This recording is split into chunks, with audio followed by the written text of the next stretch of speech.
Eu creio que ele ressuscitou e em breve ele voltará. A voz do que clama no deserto. Servo de Deus, Pastor Marcelo. Pessoas às vezes se aproveita da inocência de alguém para poder enganar, para poder roubar, para poder mentir. Eu nasci sem as cordas vocais, nasci sem os tímpanos. Eu nasci sem falar e sem ouvir. E isso perdurou até os meus 3 anos de idade. Mas quando foi dia 12 de abril de 2013, eu acordei falando e ouvindo dentro da minha casa. A médica falou pra minha mãe que eu tinha nascido surdo e mudo. Eu nunca ia falar e eu nunca ia ouvir.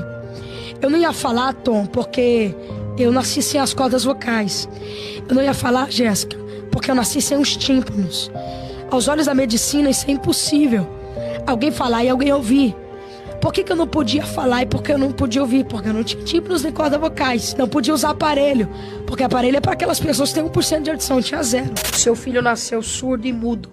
Ele nunca vai falar e nunca vai ouvir. Eu nasci com um diagnóstico, Pedro, que eu não tenho as cordas vocais e eu não tenho os tímpanos. Eu nasci com uma deficiência que retirou as minhas cordas vocais e retirou meus tímpanos. Eu nasci sem. E o diagnóstico da medicina foi que seria impossível qualquer dia eu falar e ouvir. Porque aos olhos da medicina é algo que não tem cura. E tá aí. Então, quer dizer, ele fala que ele não tinha e ele fala com ênfase. A medicina decretou. A medicina declarou que ouvir e falar para mim seria impossível. Para um diagnóstico desse, gente, tem laudo. Eu tenho um irmão especial. Meu irmão não fala, meu irmão anda com muita dificuldade, meu irmão tem o corpo atrofiado e tem o diagnóstico.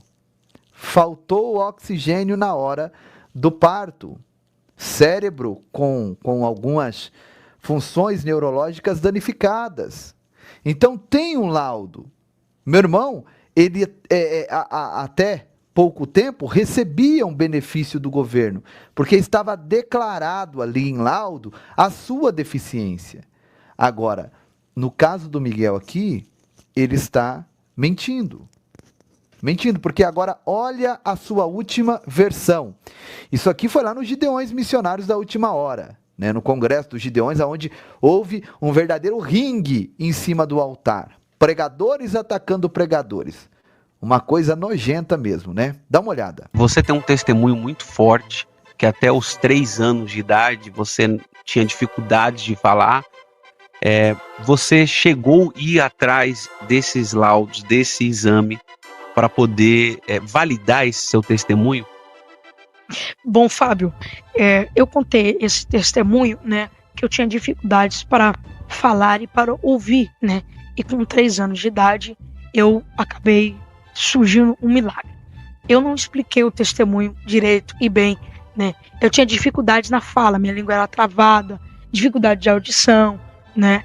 E ali aos olhos segundo, né, a história da médica, né, que disse, olha, aparentemente ele é surdo e mudo, né? Mas não que foi dado um... Vocês viu que ele gaguejou bastante, né? Segundo a história da médica, não é nem a história mais do Miguel, é a médica que inventou essa história. Você percebe que o mentiroso, ele tá sempre terceirizando as coisas, né? Sempre tirando dele e jogando para outras pessoas. Isso aqui é lamentável, né, gente? Vou voltar para você ver, ó. Perceba a fala dele. E ali aos olhos segundo, né, a história da médica, né, que disse, olha, aparentemente ele é surdo e mudo, né? Mas não que foi dado um laudo, não que foi dado um exame, não foi... Então, às vezes, vai escapulir aqui um erro, né, alguma coisa mal interpretada, mas Deus fez um milagre na minha vida. Mas não que foi dado laudo, não que foi dado nada disso. Até mesmo porque em nenhum momento do meu testemunho eu disse que tinha laudo, Tiago. Tá aí, fica claro para todos. Ficou evidente para você que ele está mentindo? Ou eu que estou vendo coisa aqui? A gente sabe que um pecado terrível está registrado lá em João 8,44, que diz que o pai da mentira é o diabo. E quando ele mente, ele fala daquilo que é dele, porque desde o princípio ele mente, porque se desviou da verdade. João 8,44. Gente, isso aqui é muito forte que eu vou falar. A mentira é um pecado terrível. Não existe mentirinha ou mentirona. Aqui dá para colocar essa terminologia. Não existe mentira santa, não existe mentira boa, não existe mentira que traz benefício. Toda mentira é um pecado. E todo pecado gera a morte. Tá, pastor, mas fulano de tal é mentiroso, não morreu. Mas quando a Bíblia fala de morte, não está falando de morte física simplesmente. Quando a Bíblia fala que o salário do pecado é a morte, a Bíblia está dizendo morte espiritual. Mas o dom gratuito de Deus é a vida eterna em Cristo Jesus. Que dom gratuito é esse, pastor Giovanni? A palavra dom quer dizer presente, mas o presente gratuito de Deus é o nome do livro da vida, a vida eterna. Você entende? Então não existe escala para mentira. Não existe escala para mentira. A mentira sempre será um pecado diabólico na face da terra. Nesse mundo que nós vivemos, um dos pecados mais venerado, mais amado pelas pessoas é a mentira. A mentira, ela é tão enaltecida que a sociedade separou um dia do ano em homenagem a ela. Em homenagem a ela. Dia 1º de abril não é o dia que os ímpios celebram a mentira? Dia 1º de abril não é o dia em que a sociedade celebra e enaltece a mentira? E uma coisa eu vou te dizer, por mais que a pessoa seja um mentiroso ou uma mentirosa, mesmo sendo mentiroso, a pessoa ela continua não gostando da mentira. Todo mentiroso, ele mente, mas ele não gosta que ninguém mente para ele. Conta a mentira para o mentiroso. Você vai ver a revolta que ele vai ficar. Ele fica revoltado, por quê? Porque a mentira é algo detestável, é um pecado gravíssimo. Até o mentiroso não gosta da mentira. Até o mentiroso detesta a mentira. Mas por que pratica, pastor? Porque o pecado na boca é doce como mel, mas no ventre é mais amargo do que fel. Escuta isso aqui. Custe o que custar, meu amigo, minha irmã. Fale só a verdade. Você não precisa aumentar a verdade, porque uma verdade aumentada se transforma em mentira. Você não precisa diminuir a verdade, porque uma verdade diminuída se transforma também em mentira. Fale só a verdade e nada mais. Só a verdade. Tá? Não precisa aumentar a verdade, colorir a verdade. Se você aumentar e colorir a verdade, ela deixa de ser verdade e passa a ser mentira. E se você diminuir a verdade, economizando alguma coisinha ali, também se transforma em mentira. Então, fale só a verdade. E viva a verdade. Pratique só a verdade. O resto é resto. Consegue compreender isso aqui? Agora eu quero mostrar para vocês uma fala aqui do Júnior Trovão, para a gente caminhar para o final da live. Escuta o que o Júnior Trovão disse. Escuta o que ele disse, aí você vai ver a hipocrisia dos Gideões. Vamos lá, vamos lá. Sabe qual é o problema da gente hoje? É que qualquer um que chega com uma carteirinha, a gente quer botar no altar. O cara bota um terno, vem com a credencial no bolso, bota no altar. E se for um feiticeiro? Se for um feiticeiro, não pode, desde que ele dê uma oferta, né? Desde que ele dê uma oferta. Dá uma olhada nisso aqui agora. Eu vou tirar o Júnior Trovão. Dá uma olhada agora no que aconteceu na manhã de domingo nos Gideões Missionários. Olha primeiro esse pastor aqui que estava com o Miguelzinho na praia. Dá uma olhada. Aqui com o Miguel, a gente está indo para as águas para ele se purificar da inveja, tá? Dar um banho de água de mar nele. Estamos aqui em BC, gente. A riqueza mora aqui. Eu lamento por você que só critica, que fala mal do menino. Onde ele está, olha a preocupação dele. Disseram que ele estava depressivo, né? Onde ele está dando gargalhada, o povo parando ele. Miguelzinho, qual é a sensação, filho? Eu sinto que Deus está em cada olhar. Deus né? te escolheu, né, Miguel? Sim. E eu creio que Deus levanta essas pessoas no meio da rua para tirar foto. E para mostrar. É o amor das pessoas, né? Cada olhar, cada criança, cada mulher, cada homem que vem até mim. Tenho total certeza que é Deus, né, que vem trazendo. É Deus mesmo, né, Miguel? Com toda certeza. Tá aí, talvez você não está entendendo nada, mas agora você vai entender. Você viu aqui esse cidadão, tá aí com o Miguel, diz que vai dar um banho nele nas águas do mar para purificar ele de toda inveja. Será que vai fazer alguma simpatia? Não duvido não, porque dá uma olhada quem é esse homem, ó. Vamos lá. Hoje que é o pastor Massinho, meu amigo, ele falou, vamos lá nos Gideões. Eu não sou evangélico, mas eu sou praticante do dízimo e das ofertas. Calma aí, o senhor não é evangélico? Sou muito conhecido, inclusive, na internet, como Mestre José, o vidente dos famosos. E sou amigo do pastor Marcinho e do apóstolo Leonardo Sá. Sim, são amigos. Mestre José, o vidente dos famosos. Me conheço. Aí Deus me tocou, trouxe essa pequena oferta hoje. Queria que o senhor orasse pelo meu filho Miguel. Ele está ofertando 5 mil reais, irmãos. Dá glória a Deus aí. Miguel é o nome dele? Miguel. Pai, eu estou aqui orando com o Miguel e com o seu... Então tá, não pode qualquer... Bom dia, família, graça e paz, louvado seja o nome do Senhor e Salvador Jesus Cristo. Glória a Deus nas alturas e paz na terra a todos de boa vontade. 9 de maio de 2025, sexta-feira, tempo nublado, um solzinho bem agradável em Salvador. Louvado seja o nome do Senhor Jesus. Mas antes de eu trazer a oração da manhã, eu quero conversar um pouco com você. Eu quero conversar um pouco com meus inscritos. Eu quero conversar um pouco com quem não é inscrito e com quem só vai assistir esse vídeo. A respeito desse evangelho, dessa religião que eles querem dizer que é o evangelho do Senhor Jesus Cristo. Depois dessa oração eu vou subir um trabalho que eu fiz ontem aqui a respeito do pregador Mirim, do Júnior Trovão, do Marcinho, enfim. Gente, essas pessoas procurou enriquecer, se beneficiar, se sustentar das suas custas, usando somente a palavra de Deus, mas da maneira que o diabo usou no Monte da Tentação, em Mateus capítulo 4, versículo 1 em diante. Por que você está dizendo essas coisas, Marcelo? Aliás, eu não conheço,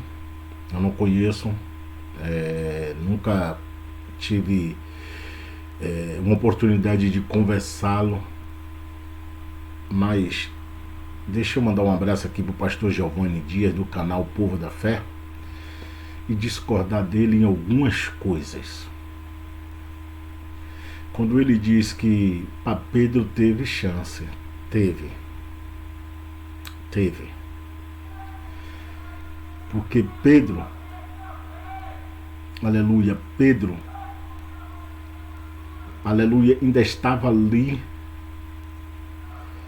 vivendo a lei de Moisés. Mesmo Jesus estando ali, ele ainda não tinha ido ao madeiro. Ele ainda não tinha alcançado o propósito, a ordenança do Pai. Porque para quebrar um testamento precisa de um novo, a morte e o Novo Testamento, que vem através do nosso Senhor e Salvador Jesus Cristo. É por isso que muitos usam Mateus 23 para dizer que Jesus apoiou o dízimo. Não, ele está ali como judeus dentro da lei judaica. Mas quando ele vai ao madeiro, o véu se rompeu de cima a baixo. Então quando Jesus, pastor Giovanni, tem algumas dificuldades, mas glória a Deus, amém? Quando Jesus falou a Pedro, se converta e depois anuncia aos seus irmãos.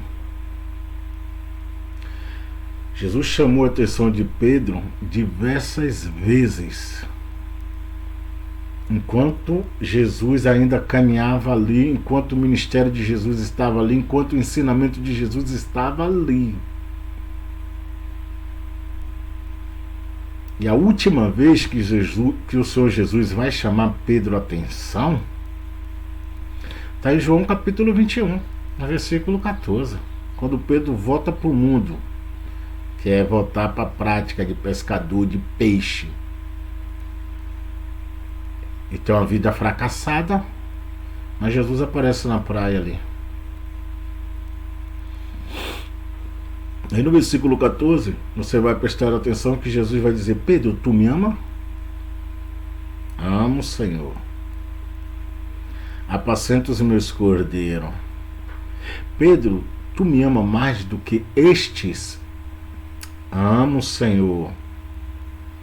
Apacenta o meu rebanho.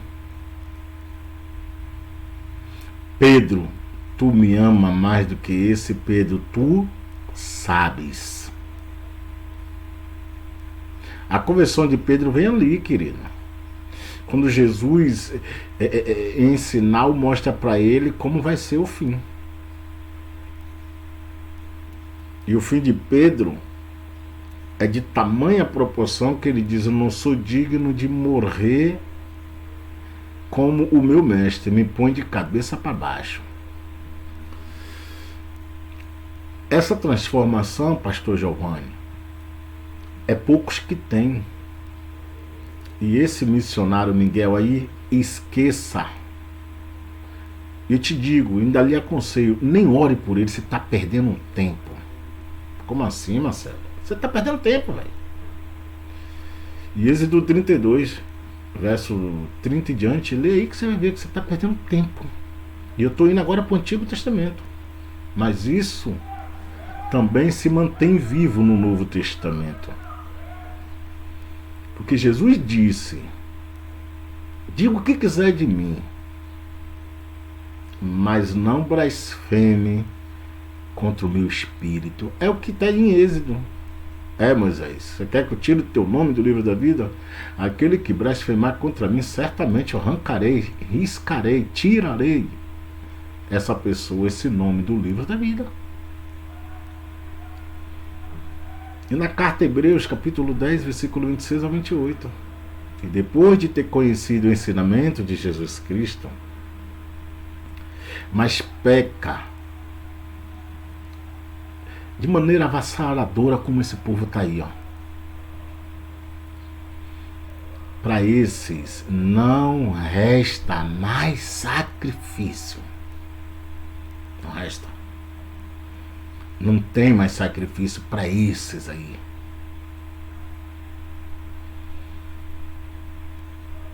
E no vídeo que eu vou subir aqui, ao ponto que chegou esse menino de ser guiado pelo diabo. E ele estava na onde? Lá nos Gideões.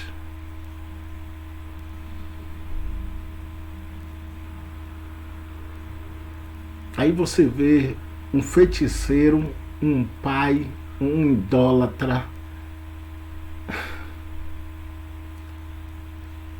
sobe nos altares desse povo, porque dá oferta de 5.000, e o camarada ainda diz que é dizimista e ofertante. Isso é dizimista e ofertante mesmo. Porque todos religioso, seja qual religião ele adora, ele crê, ele faz as suas ofertas, ele faz os seus dízimos. Só que eu quero deixar bem claro aqui que o meu Senhor e Salvador Jesus Cristo é o meu dízimo, é a minha oferta. Então eu, Marcelo, não oro mais pela vida do Miguel, desses pastores aí, de Júnior Trovão, enfim, são Balaal, são corrompidos, são Anás e Caifás, são Ralph e Finéas, são um povo interesseiro, são Judas.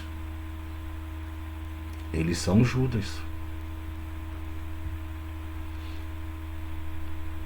Porque assim como Judas caminhou com Jesus com interesse, eles usam o nome de Jesus com interesses. Então, querido, inscrito e amados irmãos, não deixe ninguém te enganar. Não deixe. Examine as escrituras sagradas, foca somente no trono da glória. Foca somente nele. Que Deus abençoe teu dia, soberano e eterno Deus, Pai querido, amado, poderoso, Deus forte, de poder, Deus e glória. Neste momento eu me coloco diante de tua presença, te peço perdão pelos meus erros, meus pecados, minhas falhas, minhas fraquezas e minhas iniquidades. Mas aleluia, permite entrar na tua santa e gloriosa presença no poder do nome do Senhor Jesus Cristo. Abençoe esse começo de final de semana, não só em Salvador, mas no Brasil, no Gobral da Terra. Vai abençoando a cada família, cada lar, cada jovem. Ah, Deus de poder, Deus de glória. Aqueles que estão no trabalho, que tem um dia abençoado. Aqueles que estão nos hospitais, abençoe esses profissionais de saúde. Aqueles que deram entrada com ferimento de arma de fogo, da livramento, fecha sepultura. Aqueles que estão na cama da cirurgia, ah, Deus, opera no poder do nome de Jesus. Meu Pai querido e meu Deus de poder, Deus de glória, vai abençoando a minha família, vai abençoando ao canal Povo da Fé, o pastor Giovanni, também o irmão Eric Ribeiro. Vai abençoando o Senhor essas pessoas a qual vem fazendo um trabalho de desmascarar os fariseus. Mas, Pai querido, Deus amado, também, Senhor, nos fortalece, nos abençoa, nos dá força, para que nós possamos continuar firme e forte na caminhada, na certeza do projeto da vinda do teu Filho buscar a igreja. Abençoe esse dia em nome do Senhor Jesus Cristo. Abençoa cada escrito, abençoa aquele que não é inscrito e abençoa aquele que vai se inscrever. Deus te abençoe. Amém. Pai nosso que estás no céu, santificado seja o teu santo nome, venha a nós ao teu reino. Seja feita tua vontade aqui na terra como no céu. O pão nosso de cada dia nos dai hoje. Perdoai as nossas dívidas, assim como nós perdoamos nossos devedores. Não nos deixa cair em tentação, mas nos livra, ó Senhor, de todo mal, porque teu poder, a honra e a glória para todo sempre. Amém. Amém. Graças te dou, oh glória, aleluia, aleluia, aleluia. Ajude esse canal a bater a meta de 1000 inscritos. Que Deus te abençoe. Tenha uma ótima sexta-feira, um ótimo dia, um bom começo de final de semana. Que Deus te guarde e lhe proteja no poder do nome de Jesus Cristo. Shalom. Eu creio que ele ressuscitou e em breve ele voltará. A voz do que clama no deserto. Servo de Deus, Pastor Marcelo.